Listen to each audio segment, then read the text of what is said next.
Prostate enlargement, benign prostate hypertrophy, BPH అని, benign prostate hyperplasia. పురుషుల్లో వచ్చే వయసుతో పాటు ప్రోస్టేట్ గ్రంథి ఎన్లార్జ్మెంట్ గురించి మనం డీటెయిల్గా తెలుసుకుందాం. సో ప్రోస్టేట్ ఎన్లార్జ్మెంట్ ఇది చాలా కామన్ ప్రాబ్లం.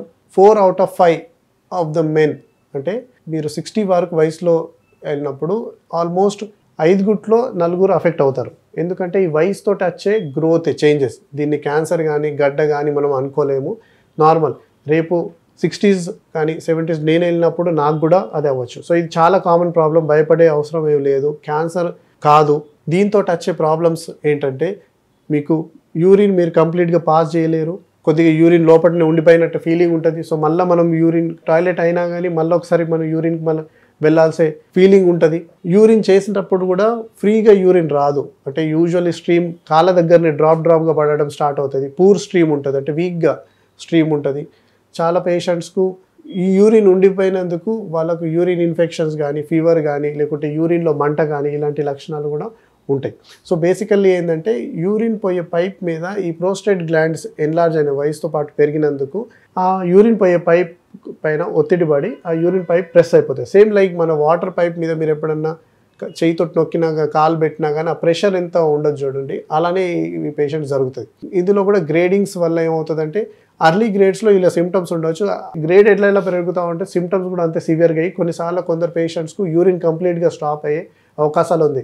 సో కొందరు పేషెంట్స్ మన దగ్గర వచ్చినప్పుడు వాళ్ళు యూరిన్ బ్యాగ్ తోటి కూడా వచ్చారు, ఎందుకంటే they are not able to pass the urine. Pipe లేకుంటే యూరిన్ వెళ్ళలేదు, సో పైప్ తోటి యూరిన్ బ్యాగ్ తోటి తిరగడం కూడా ఉన్నారు.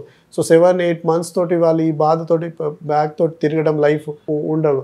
ఇంకొకసారి చాలా పేషెంట్స్లో నా దగ్గర వచ్చినప్పుడు ఎక్స్ప్లెయిన్ చేస్తారు ఏంటంటే వాళ్ళు ఎప్పుడైనా ట్రావెలింగ్ చేసినప్పుడు బస్సులో కానీ, ట్రైన్లో కానీ, లేకుంటే వాళ్ళ కార్లో కానీ యూరిన్ ఇంత సివియర్గా వస్తుంది, వాళ్ళ ఆ బస్సు కానీ ఆ కార్ అక్కడ పక్కకు ఆపి వాళ్ళు యూరిన్కి వెళ్ళాల్సిందే. ఆ యూరిన్ అంత అంటే అర్జెన్సీ అంటాం కదా, యూరిన్ అస్సలు ఇప్పుడు డ్రాప్లో యూరిన్ ప్యాంట్లో అయిపోయే ఆ ఫీలింగ్ ఉంటుంది వాళ్ళకు. సో చాలాసార్లు చాలా ఏమైనా ఇలాంటి సిచ్యువేషన్స్లో ఉన్నప్పుడు చాలా మనకు ఎంబారాసింగ్గా ఫీల్ అయ్యి దీనికి ట్రీట్మెంట్ అవసరం. అందుకే దీన్ని మనం ఎలా ఐడెంటిఫై చేయాలంటే సింపుల్ టెస్ట్, అది అల్ట్రాసౌండ్ స్కాన్. అల్ట్రాసౌండ్ స్కాన్లో మనం రెగ్యులర్గా ఎలా చేస్తామో బాడీ హెల్త్ చెకప్లో కిడ్నీ కానీ లివర్ అలా చూస్తుంటే మనకు యూరిన్ పోయే బ్యాగ్ కింద ప్రోస్టేట్ గ్లాండ్ మనకు కనపడుతుంది. దాని సైజ్ ఎంత, అది ఎన్ని గ్రామ్స్ ఉంది ఎన్లార్జ్మెంట్ మన వయసుతో. యూజువల్లీ ఏంటంటే నార్మల్ ప్రోస్టేట్ 20 to 25 grams ఉండాలి వయసులో, కానీ వయసు పెరిగిన కొద్దీ 30, 35, 40, 80, 100 ఇలా కూడా వాళ్ళ 60s, 70s పెరిగే అవకాశాలు ఉంది. ఎంత సైజ్ ఎంత పెద్దగా ఉంటే పేషెంట్కు సిమ్టమ్స్ ఉండే అవకాశాలు ఉన్నాయి. సో మన సింపుల్ అల్ట్రాసౌండ్ టెస్ట్ తోటి మనం ఐడెంటిఫై చేయొచ్చు. ఒక PSA test, urine flow test తోటి మనం దాని సివియారిటీ అంటే యూరిన్ ఎలా వెళ్తుంది, నార్మల్గా స్ట్రీమ్ ఉందా లేదా యూరిన్ ఫ్లోలో మనకు డీటెయిల్గా తెలుస్తుంది. ప్లస్ సీరం పిఎస్ఏ టెస్ట్ తోటి ఆ క్యాన్సరా లేదా మనము సస్పెక్ట్ చేయొచ్చు. అంటే కొన్నిసార్లు ఏంటంటే ప్రోస్టేట్ గ్లాండ్ ఎన్లార్జ్ తోటి పాటు ప్రోస్టేట్ క్యాన్సర్ కూడా ఉండే అవకాశాలు ఉంటాయి. సో అందుకే పిఎస్ఏ టెస్ట్, స్కానింగ్ ఇది ఐడెంటిఫై చేసి మనము ప్రోస్టేట్ని ఎన్లార్జ్మెంట్ ఐడెంటిఫై చేయొచ్చు. ప్రోస్టేట్ ఇది ఉన్నప్పుడు ఇక మనం ట్రీట్మెంట్ ఎలా అంటే grade 1, grade 2 మైల్డ్ సిమ్టమ్స్ ఉంటే డెఫినెట్గా మనము మెడిసిన్స్ తోటి కొన్ని రోజుల వరకు దాన్ని కంట్రోల్ చేయొచ్చు. మీ యూరిన్ ఫ్లో ఈజీగా వెళ్ళడం, ప్రోస్టేట్ గ్రోత్ కొద్దిగా స్టాప్ అవ్వడం. చాలా పేషెంట్స్ మీరు విన్నారు సిలోడాల్ డి కానీ, యూరిమాక్స్ డి కానీ ఇలాంటి ట్యాబ్లెట్స్ వాడుతూ ఉంటారు. సో దీంతో ఏంటంటే కొద్దిగా యూరిన్ ఫ్రీగా వెళ్ళడం ప్లస్ ప్రోస్టేట్ సైజ్ కొద్దిగా పెరగకుండా ఉంటుంది. కానీ ఈ ట్యాబ్లెట్ కొద్దిగా చాలా సైడ్ ఎఫెక్ట్స్ ఉంటాయి, అందరికీ సూట్ అవ్వకపోవచ్చు. అందుకే ఈ ట్యాబ్లెట్ ఎవరికి సూట్ అవుతుంది వాళ్ళు వాడితే ఓకే, కానీ సూట్ అన్న వాళ్ళ పేషెంట్స్ కూడా almost 30 to 40% of the patients ఉన్నారు. సో అలాంటి పేషెంట్స్కు లేకుంటే ప్రోస్టేట్ సివియర్ గ్రేడ్ 3 ఉన్నప్పుడు మనం ఎలా అంటే యూజువల్లీ మీ యూరాలజిస్ట్ కానీ మీ డాక్టర్ మీకు సజెస్ట్ చేసేది ఏంటంటే టీయూఆర్పి, అది ప్రోస్టేట్ సర్జరీ. అంటే ప్రోస్టేట్ గ్రంథిని యూరిన్ పోయే పైప్ నుంచి కట్ చేసి తీవడం.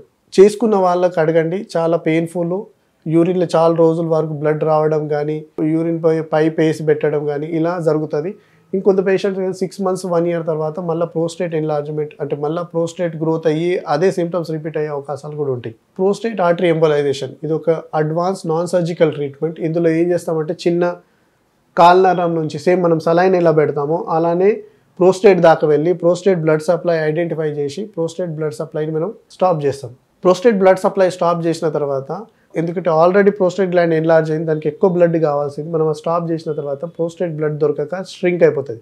సేమ్ లైక్ మనం డైటింగ్ ఎలా చేస్తామో, లావు ఉన్నప్పుడు మనం డైటింగ్ చేస్తే సన్నపడిపోతాం అన్నట్టు సేమ్ అదే కాన్సెప్ట్. ఇందులో ప్రోస్టేట్కి మనము బ్లడ్ వెళ్ళే ఎంత పర్సంటేజ్ ముందు వెళ్తుందో దాన్ని మనము 80% 90% రిడ్యూస్ చేసేసి దానికి సేమ్ మనం లంచ్ కానీ డిన్నర్ కానీ స్కిప్ చేసి ఓన్లీ బ్రేక్ఫాస్ట్ మీద ఉంటే ఎలా థిన్ అవుతామో అలానే ప్రోస్టేట్ కూడా థిన్ అయిపోయి యూరిన్ పైప్ పైన ఒత్తిడి ఉన్న తగ్గిపోయి యూరిన్ మీకు ఫ్రీగా వెళ్తుంది. సో ప్రోస్టేట్ సైజ్ కూడా తగ్గిపోతుంది, ప్లస్ యూరిన్ కూడా ఫ్రీ రావడం వల్ల మీకు చాలా పేషెంట్ బెనిఫిట్. ఇది కంప్లీట్గా నాన్ సర్జికల్, ఎక్కడ కటింగ్ ఉండదు. యూరిన్ పైప్ నుంచి మనం ఏం టచ్ చేయము కాబట్టి మీరు నెక్స్ట్ డే నుంచి యూరిన్ వెళ్ళినప్పుడు ఫ్రీగా వితౌట్ ఎనీ బ్లడ్ అందులో యూరిన్ పైప్ కూడా వేసే అవసరం ఉండదు ఇందులో. సో సర్జరీ కంపేర్ చేస్తే కంప్లీట్ నాన్ సర్జికల్, ఇంకా బెటర్ ట్రీట్మెంట్. మీకు ఈ టాపిక్ గురించి ఇంకేమైనా డౌట్ ఉంటే please put them in the comment box. నేను ఈచ్ అండ్ ఎవరీ కమెంట్ చదివి మీకు ఆన్సర్ ఇవ్వడానికి ట్రై చేస్తాను. Thank you.